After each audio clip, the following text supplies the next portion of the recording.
colonization. There we go. I couldn't get the word out. Hey y'all, my name is Nat. I hope you're having a terrific day today. And for this video, we are going to be doing my November wrap up. All right, before I get into anything bookish, make sure to hit like and subscribe down below, as well as tell me in the comments what was the worst book that you read in November. Help me knock something off my TBR. Oh, hello. Okay, hi. We've got a friend. Hello. No, you can't just stand here. You have to lay down. All right, so we're just literally in awe of the fact that November is over. It feels like, on one hand, it went so fast, but it also feels like it went so freaking slow. Looking at the first books I read this month, I'm like, that was so long ago. But then for the books that I read about mid-month, I'm wondering how that's possible because it seemed like I finished them 2 days ago. Anyway, enough being awed by time. Let's go ahead and dive into my stats for the month. So in November, I read 10 books, and across those, I read about 3,121 pages. That does include converting audiobook hours to pages, but in regard to audiobook hours, I listened to about 58 hours. Pretty solid. I feel like average is gonna be like 65 for the year. That's a question for Reading Stats, Nat, who you'll be seeing at some point in this month. Unfortunately, I did have 2 DNFs. Looking at my genre breakdown, it is pretty widespread this month, more so than I was hoping, honestly. So starting at the top, I did read 1 fantasy book. I read 1 historical, and then 3 horror, 1 manga, 1 romance, and then 3 sci-fi. You will notice, unfortunately, that I didn't finish any nonfiction books this month. I did start into 2, didn't finish them, however. I did read a comic or a manga, and I don't think I read a book more than 450 pages. I don't think that happened. Finally, for my series stats, I did start into 1 series, I continued 2, I finished a series, and then I decided to DNF another one. As per usual, I'm only going to be talking about books in my wrap-up that I didn't review in some other dedicated video. I had a Star Wars canon project come out this month, and then I also had a mythology retellings 5x5. So if you want reviews of books that you can see in those videos, go check them out in the cards up above. I'm going to be a little boring, and we're just going to go through these books in the order that I read them, starting at the top with This Delicious Death by Kayla Cottingham. I picked this one up right at the end of October because this author was going to be attending YALLFest, and then this was a YA horror book that I've had some interest in, so I figured, you know, why not 2 birds, 1 stone. This story was set in a world where essentially people became zombies. They were infected by this virus. However, they've since figured out a cure that allows these people to kind of come back to their normal mindset, and then at the same time, the society has also created this synthetic human meat that allows these people to survive. We're following these 4 teenage girls who have just recently graduated from high school and are all, I don't remember what the term is, like hollow, I think might have been what they called them. The 4 of them end up going to this giant music festival a la Coachella, and while they're there, one of the friends end up eating somebody. So I'm gonna be honest, this felt very young adult. I knew that was the age demographic going in, but I didn't really expect it to read so young when the characters are like about to go into college. I'm also just realizing that I have a similar complaint about a different YA book later this month. Maybe I'm just aging out of YA. Even still, I did like the plot of the story. It very much reminded me of In the Flesh, the BBC TV show that came out a few years ago. I also thought the representation in the characters was really great, but oh my God, these teenagers did not make me miss high school. Like, watching them fumble through these crushes was just so grating. I do think Cottingham can write very good gore, and so I would be a little interested to see this author write a adult horror novel. I also think the society she created felt very reminiscent of like living in a post-COVID-19 society, but obviously with this fantastical horror twist. It's zombie-ish. Like, the majority of this book doesn't feel like a zombie story. It has a bit of a change to things, and like I said, that's why it made me think of In the Flesh. Again though, the romance aspect of the story was so eye-roll inducing. And the final reveal honestly felt kind of silly. I would be intrigued to try something else by this author, but I definitely think I'm gonna wait and see if she comes out with something that's adult. This came out to about 3 stars for me. Like I said, I liked the idea of it, but the actual execution just read a little too young for my taste nowadays. Next up, I read Soul Eater Volume 21 by Atsushi ohkubo, which I am so freaking close to finishing this series. 21 out of 25. I've talked about this one numerous times, but essentially this is a world where there there are people who are meisters and people who are weapons. We follow 4 different teams of meisters and weapons who are working to try and make their weapon a scythe for Lord Death himself, a Shinigami. Right now we are really in the final climb to the end. I did really enjoy the battle scenes in this. I think across the board in this series, ohkubo's done some really great battle scenes, and there's always enough difference to separate them. I don't feel like I ever get mixed up with the different battles that are taking place, but I will say there's certain situations that happen in this battle with characters you just don't feel the real repercussions of them because these characters get introduced so quickly and then something happens to them. I'll just put it like that, which meant there wasn't really any emotional investment there, and so those situations didn't really hit as hard as they probably could have if we met these characters way before this point. So this one came out to 4 stars. I'm still excited for the final of the series. So freaking close. I can't wait to finish this one next year. I read The Salt Grows Heavy by Cassandra Khaw. This was the first book I picked up in an effort to try and cut down on my doom scrolling. I sort of talked about that a little bit in my November weekly reading vlog, so I'll put a link to that in the cards. So I started out with this one, which is a horror story in which we're following this mermaid that's very reminiscent to the main character of The Little Mermaid. So she married the prince and then they had children, and he wanted those children to be like monsters to fight for him, but instead his children ended up eating majority of the kingdom or something like that. And then the mermaid made friends with Plague Doctor, is like the only person that can really connect with the mermaid. It was a weird setup, but then we're watching them as they go on this quest. It was a strange ride, I'm gonna be honest. The idea of this book was really cool, and there were certain elements of it that I did actually really enjoy. The folklore aspect, the Little Mermaid retelling bits, and then also this kind of camaraderie that the mermaid had with the Plague Doctor. But I think it really just got bogged down by the writing style. It really does seem as though the author wrote this book next to a thesaurus and then just had to like highlight every word and find some new unusual term to tell the story. Oh my God, that's great. I'm smart. No, I'm brainy, bright, clever. I love this thing. Look out, ladies. Joey Tribbiani's got the whole package. The story ended up suffering because of that, and the end result just sort of makes it feel like Khaw is showing off her really huge vocabulary. So this came out to 3 stars as well. I'm glad I finally got it read and I finally got to experience what everybody talks about with this author's work. I don't really know if I'm gonna try anything else from them though. Next up, for my romance book club that I partake in person, I read The Wedding Witch by Erin Sterling, which is the 3rd book in the Gravesglen series, or previously known as the X-Hex series. This one follows the 3rd Welsh brother, who is an acquirer of magical artifacts in order to like protect mortals. He ends up hiring this woman, Tamsin, assist in trying to find some of these weird artifacts. They have this kind of instant connection when they first meet, and then through a bunch of silly coincidences, the 2 of them end up going to this wedding under the guise that they are a married couple, where another witch ends up casting a spell that time travels these 2 back to the 50s, I think it was. This one was another fun addition to the series, and the magic time travel was different, I will say that. But honestly, this book felt like the author has really burnt herself out on the world and was kind of trying to come up with something different. However, that made this book feel really separate from the first 2. While the banter and the witchy bits are still there, this one doesn't really have the Halloween Town feels that I've loved in the first 2. There also wasn't an especially strong feeling of either Halloween or Christmas time, which is kind of ironic seeing as how the cover of this book really feels like it's pushing the Christmas vibe. Then I also just don't feel like the characters in this one were especially well created.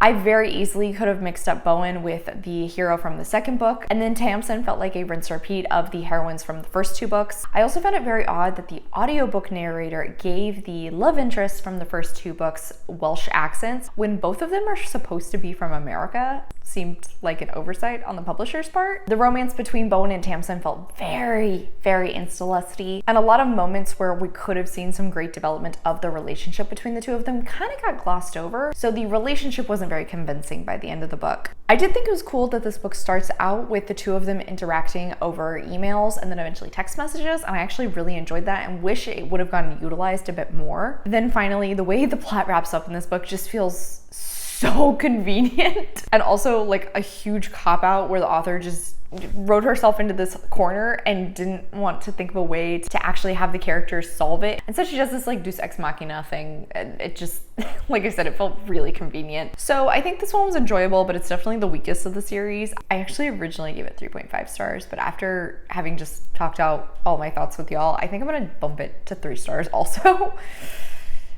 Yeah, thankfully I can't say the same for this next book. This was the next horror novella that I picked up on my phone, and that was This Is Where We Talk Things Out by Kayla and Marceau. So this is a really short one, and I don't think you should look up too much about it because honestly, I think it'd be really easy to spoil. But we're following this woman who is getting married here soon, and she doesn't really have a good relationship with anybody in her family. So she's attempting to go on this girls' trip with her mom to build a bridge, and hopefully that way she can have her mom attend the wedding. But unfortunately, she and her mom have a very, very tumultuous relationship, and quite quickly this trip goes south. This was an absolutely wild time. I ate it up really quickly. I like how this book ended, but I actually think it'd be really interesting to see if the author had like taken things in a different direction. But I also feel like that probably would have dragged the story out and it wouldn't really have worked as a novella. The writing around familial trauma was really well done, and then the way our character has to constantly explain herself to her mother for every little thing is so well handled, and it was really impressive how the author managed to kind of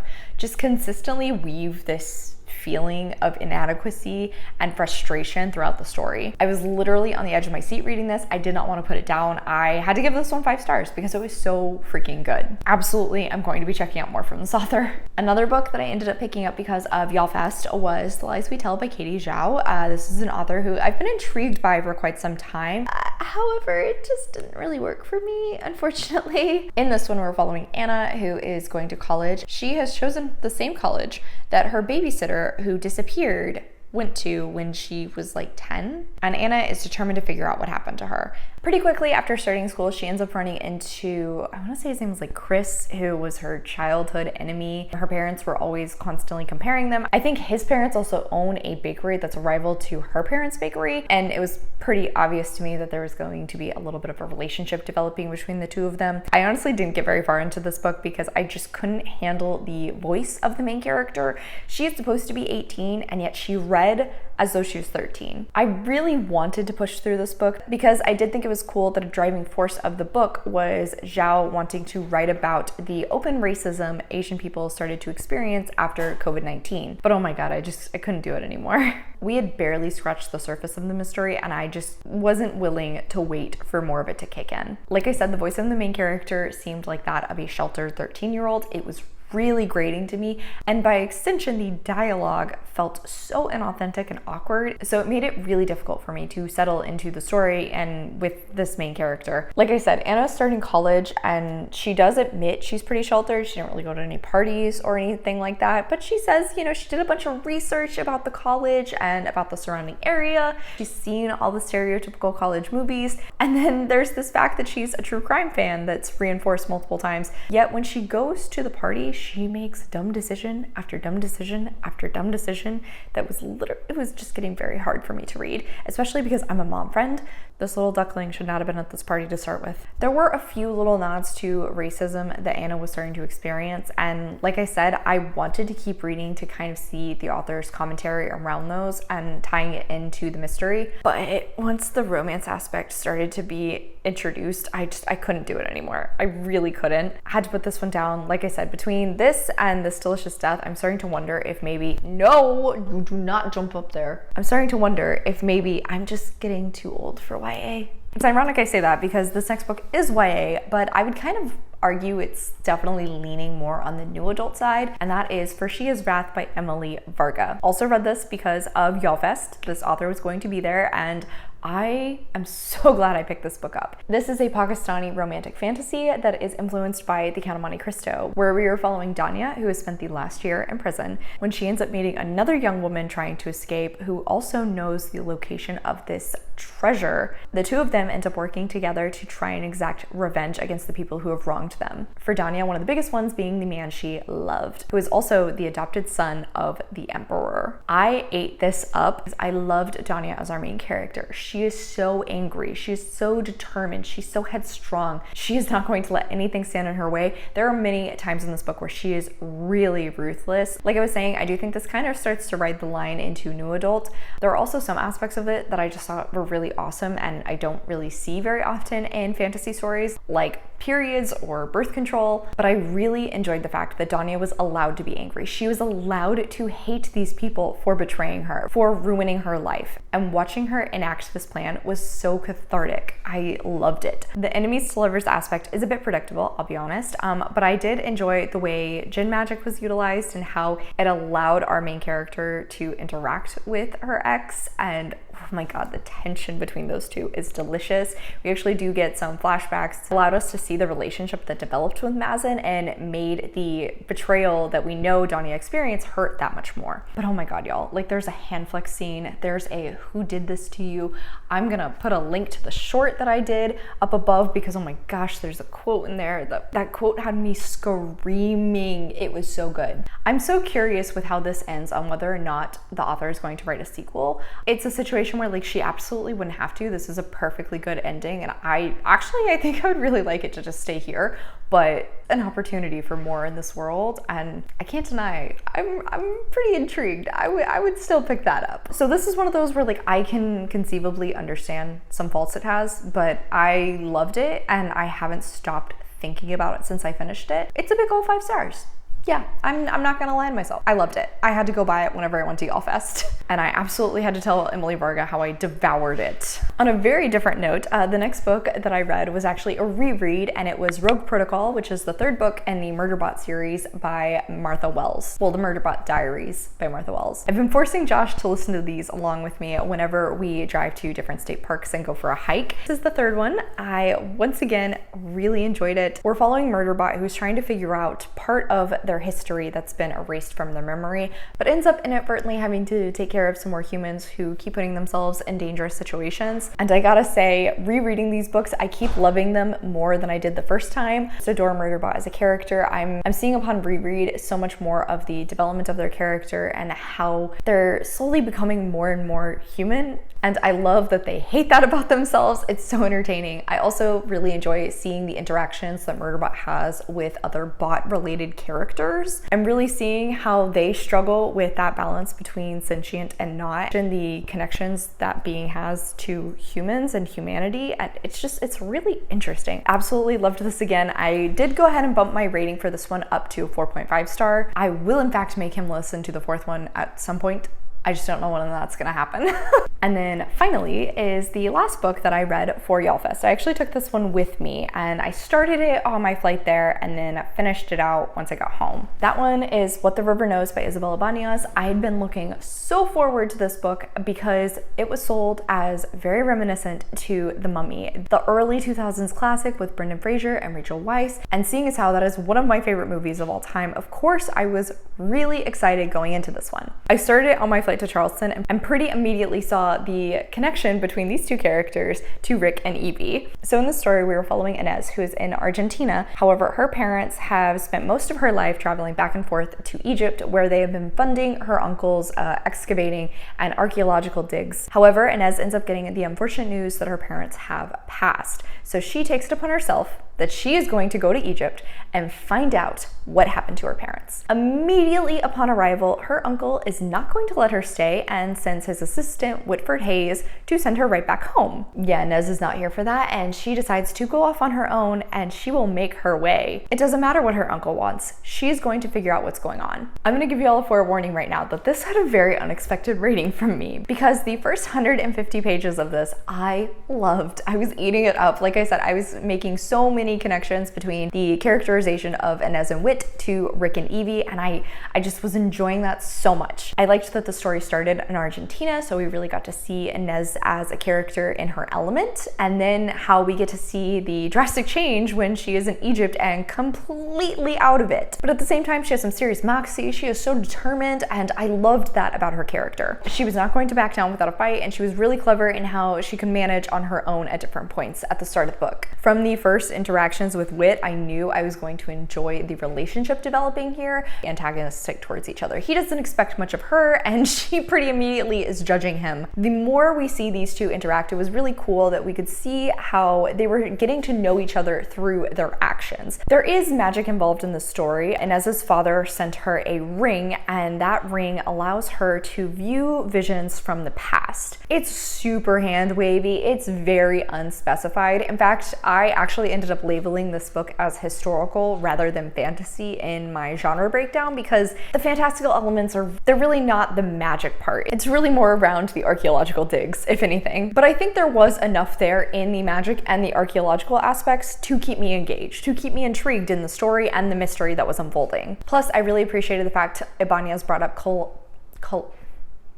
colonization, there we go, I can't get the word out, colonization of Egypt at this time. However, around like 200 pages, I started to notice a trend of how the plot kept moving forward. Everyone is lying or withholding the truth from Inez, and she gets herself into some sort of trouble where they finally have to tell her the truth. Or Inez, this character that I really enjoyed at the start of the book, slowly unravels into this total idiot who makes some stupid mistake, and the repercussions of that move us forward. It started to get really repetitive and really frustrating. Not only that, but both of those things aren't fast moving. They took time, which meant that the story really started to drag. There were a few twists and turns in this that I did find fairly predictable, and I honestly don't think I would have minded that predictability if I liked Inez more. But as I said, the character I really enjoyed in the first half became so incredibly inept in the second that I didn't really care about her anymore. By the end of the book, honestly, the only thing that was really keeping me reading was the archaeological mystery that's going on with the fantastical bits, and I can't deny, I do still like the romance between these two. The way the final chapter started had me so excited. I thought we were gonna finally get a spin on everything that had been happening here,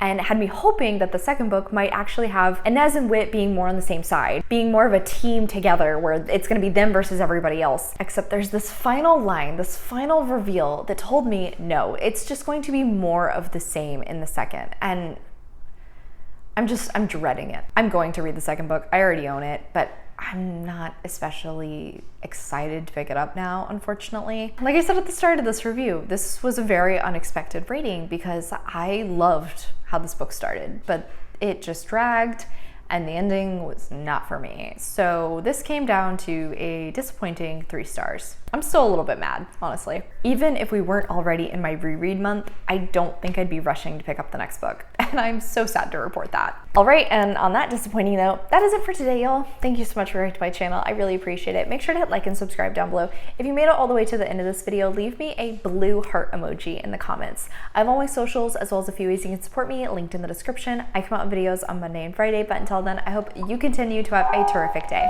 Love you, bye!